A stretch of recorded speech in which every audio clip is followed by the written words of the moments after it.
नमस्कार। आज थोड़ा सा डिस्टर्ब्ड हूँ, थोड़ा सा रफ बात करूँगा, माफ़ कीजिए, लेकिन वो बोलते हैं ना कि बहरों को जगाने के लिए धमाके की ज़रूरत होती है।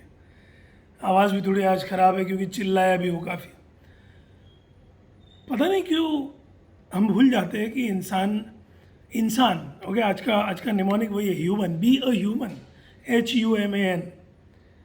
अरे तू तू जो भी जात का है, जिस किसी रिलीजन का है, वो सब बाद में है।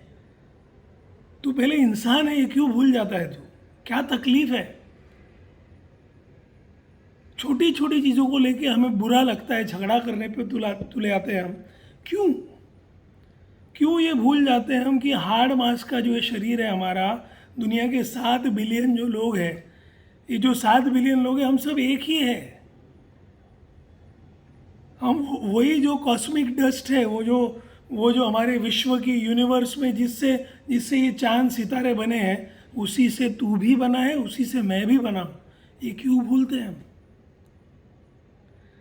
सो हम H फॉर हेवन और हेल, हेवन और हेल के बारे में सोचते हैं कि मैं जन्नत जाऊंगा, मैं स्वर्गात जाइन, या फिर मैंने ये किया तो I will go to hell. अरे भाई, तू जहाँ है, तू जिस जगह है, तू जिन लोगों के साथ रहता है, तू जिस देश का नमक खाता है, उसको हेवन बनाओ ना, उसको स्वर्ग बनाओ। मरने के बाद स्वर्ग में जाने के बदले अपने आसपास जितने भी लोग हैं उन्हें उनके रंग रूप, उनके पैसे, उनका सामाजिक क्या स्थान है, इस सब को बाजू में रख के, इस सब के परे रह के, क्या आप लोगों के साथ प्यार से और अपनापन से पेश आ सकते हो? तो स्वर्ग बन जाएगा, इंडिया स्वर्ग बन जाएगा, ये दुनिया स्वर्ग बन जाएगी। अब अपने को सबसे बड़ा प्रॉब्लम क्या होता है? मैं तो ऐसे कर लूँगा, दूसरे ने नहीं किया तो। भाई तू तेरा देख, दूसरों के बारे में डिसीजन लेना, उनके उनके बर्ताव के बारे में सोचने का जिम्मेदारी आपने नहीं लेना। तो सबसे पहले ये बात, हेवन और हेल जहाँ हो वहाँ बनाओ। मरने के बाद मुझे जन्नत मिलेगी, मेल्यावर मला स्वर्ग मिळेल, whether I will go to heaven, whether the angels will welcome me.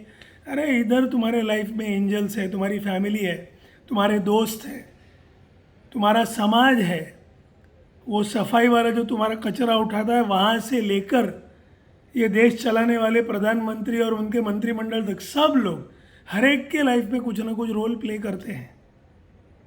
Choice is yours. Okay, human का अगला पॉइंट है यू, यूनाइटेड वी स्टैंड। अरे बचपन से सुना है, united we stand, divided we fall. टूट गई जो उंगली उठी, पाँच उंगली तो बन गई मुट्ठी। अरे खाली गाने में सुनते हैं अपन, कोरस में, मूवी में ताली वाली बजाते, वाह वाह। चक दे इंडिया में जब शाहरुख खान के कबीर खान वाले कैरेक्टर के साथ जब ऐसा उसके साथ कुछ होता है तो हमको लगा रहा है अरे उसके ऊपर कैसे झूठा इल्ज़ाम लग रहा है। और जब हमारे मोहम्मद शमी अगर एक मैच में ख़राब बॉलिंग करते हैं तो तुरंत उनके रिलीजन के ऊपर से लोग ट्वीट करते हैं, उनके बारे में बोलते हैं अरे शर्म करो। वही इंसान ने कितने मैचेस जीतने में इंडिया को मदद की, वो भी सोचो। शर्म आनी चाहिए लोगों को, ऐसी छोटी छोटी बातें। क्या है ना, हम लोग इतने गए गुजरे हैं इस बारे में कि हमारे जो पड़ोसी मुल्क है ना, उनको कुछ आतंकवाद फैलाने की ज़रूरत ही नहीं है, उनको बम बनाने की ज़रूरत ही नहीं है। हम आपस में एक दूसरे को मार काटने के लिए काफ़ी है।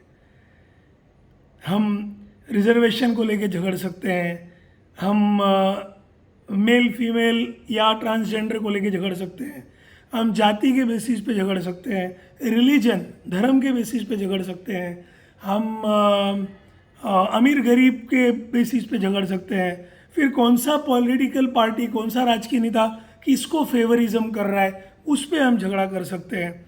अच्छा, पर पर प्रांतीय ऐसा बोलते हैं कि यूपी वालों ने आके हमारे यहाँ पर नौकरियाँ छीनी, मारवाड़ी गुजरातियों ने आकर हमारे यहाँ बिजनेस छीने। अरे भाई, जिस मराठी इंसान ने, डॉक्टर बाबा साहेब आम्बेडकर ने जो राज्य घटना लिखी, कॉन्स्टिट्यूशन ऑफ इंडिया, उसी में लिखा गया है कि भारत की सीमाओं के अंदर कोई भी भारतीय नागरिक कहीं भी जाके लीगली, कानूनन बस सकता है। तो ऐसे तो भाई दिल्ली में जो मराठी आदमी रहेगा उसको किसी ने मारा तो, मेरा खुद का एक मामा ऑस्ट्रेलिया में रहता है, सिडनी में, वहाँ पर उनका अखिल ऑस्ट्रेलिया मराठी संघ है, तो उनको वहाँ के ऑस्ट्रेलियन लोगों ने मारा तो? अरे भैया, एक साइंस का नियम है, water seeks its own level. जहाँ पर भी जगह होती है ना, वहाँ पर पानी जाके बस जाता है, फैल जाता है। इंसानों का भी वैसे ही है। जिस जगह पर, मुंबई जैसी जगह पर, दिल्ली बेंगलोर जैसी जगह पर ज़्यादा नौकरियां है, ज़्यादा बिजनेस है, तो वहाँ ज़्यादा लोग बसेंगे। अगर आपको किसी से प्रॉब्लम है तो आप उनसे बड़े बन जाइए, सिंपल। किसी को मारपीट करके, किसी के साथ तोड़फोड़ करके नहीं चलेगा। प्लीज़ अंडरस्टैंड, ह्यूमन का aim mistakes of the past. Mistakes of the past, हम हमारी पुरानी गलतियों से नहीं सीखे, हम हमारी पुरानी गलतियों से नहीं सीखे। जो अंग्रेज़ों ने हमारे साथ किया आज भी हमारे साथ हो रहा है, अपने ही लोग कर रहे हैं। हमारे ही बीच में फूट डाल के, अलग अलग तरीक़ों से हमको भड़का के, हमारे ही वोट चाहिए इसके लिए हमारे साथ, हमारे लोगों के बीच झगड़े लगाए जा रहे हैं। फिर कभी कभी ये राज्य करता आता है, कभी वो राज्य करता आता है। लेकिन जो हमारे साथ हमारे बाहर के दुश्मनों ने किया, आज हमारे देश के अंदर भी वैसे दुश्मन है। हमको अकल कब आएगी? ह्यूमन का ए है, आर वी ब्लाइंड? हम अंधे हैं क्या? हमारी अकल घास चरने गई है क्या? हमें समझता नहीं है क्या? पागल हो गए हो? आपको, आप जब मतदान करते हैं, आप मतदान करते हैं तो प्लीज़ पैसे लेके मतदान जो लोग करते होंगे, आपकी वजह से ही ये डेमोक्रेसी जो है, ये लोकशाही जो है, ये गटर में जा रही। अरे शिवाजी महाराज अगर ये सोचते कि अरे इधर निज़ाम शाह है, उधर आदिल शाह है, तो जाने दो, मैं कैसे क्या इनसे मुकाबला करूँगा, उधर तो मुग़ल है, उस तरफ पोर्चुगीज़ है, इधर अंग्रेज़ है, तो नहीं मैं नहीं कर पाऊँगा। अगर वो ये सोचते तो ज़िंदगी में कभी हिंदवी स्वराज्य बना ही नहीं पाते। और हाँ, उनका स्वराज्य भी हिंदवी स्वराज्य था, हिंदू स्वराज्य नहीं था। उनके आर्मी में सभी जाति धर्म के लोग थे, सभी जाति धर्म के लोग थे, ऊंच नीच कुछ देखा नहीं जाता था। आदमी के काम करने के और मेहनत करने के बलबूते पर उसे प्रमोशन मिलता था, ना कि वो अपनी जात का है या अपनी बिरादरी का है। नो, डॉक्टर अंबेडकर ये अपने पढ़ाई के बलबूते पर, अपनी मेहनत के बलबूते पर स्कॉलरशिप जीत के इतना आगे गए थे। प्लीज़ हम पुरानी गलतियों से सीखें तो अच्छा है। आप में से जो भी लोग ये बड़े बड़े नेताओं के नाम लेते हैं, घर में शिवाजी महाराज की फ़ोटो लगाते हैं, बाबा साहेब अम्बेडकर की फ़ोटो लगाते हैं, सिर्फ फ़ोटो लगा के या उनका नाम लेके नहीं चलेगा। उनकी एक दो क्वालिटीज अपने अंदर लाओ तो आप उनके सच्चे फॉलोअर हो, सच्चे अनुयायी हो, सच्चे भक्त हो। नहीं तो सिर्फ उनका नाम लेके क्या फ़ायदा है। मुझे तो लगता है ये जो बड़े बड़े लोग हैं ना, जिनकी वजह से हमारा देश बना, ओके, हमारे स्वतंत्रता सेनानी हो या पुराने छत्रपति शिवाजी महाराज जैसे, महाराजा रणजीत सिंह जैसे, ये जितने भी पुराने लोग हो, देश भर के अलग अलग जो राजे महाराजे थे, सबका दिल रोता होगा उधर, अगर स्वर्ग नाम की कोई जगह है तो उधर।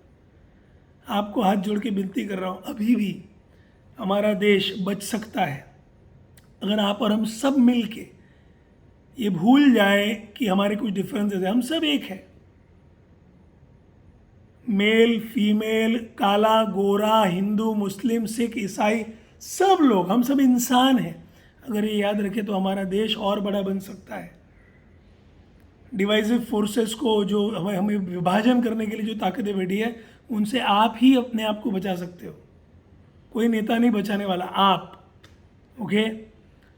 क्योंकि याद रखिए, ह्यूमन का last point and, nothing last forever. बहुत सालों से ये सुनते आए हो कि India is a rich country with poor people. Bharat बहुत ज़बरदस्त है, समृद्ध है, बट यहाँ के लोगों की सोच में गड़बड़ है। अगर हम सब लोग पॉजिटिव सोचें, अगर हम सब लोग सकारात्मक सोचें, अगर हम सब लोग एक होके हमारे देश को महान बनाने का सोचें, ये हमारे बीच की डिफरेंसेस को मिटा दे, तो मेरा भारत महान ये सचमुच होगा। दुनिया सलाम करेगी, अरे वो चाइना क्या चीज़ है, हम उनके आगे जा सकते हैं, बस एक रहेंगे। धन्यवाद, जय हिंद।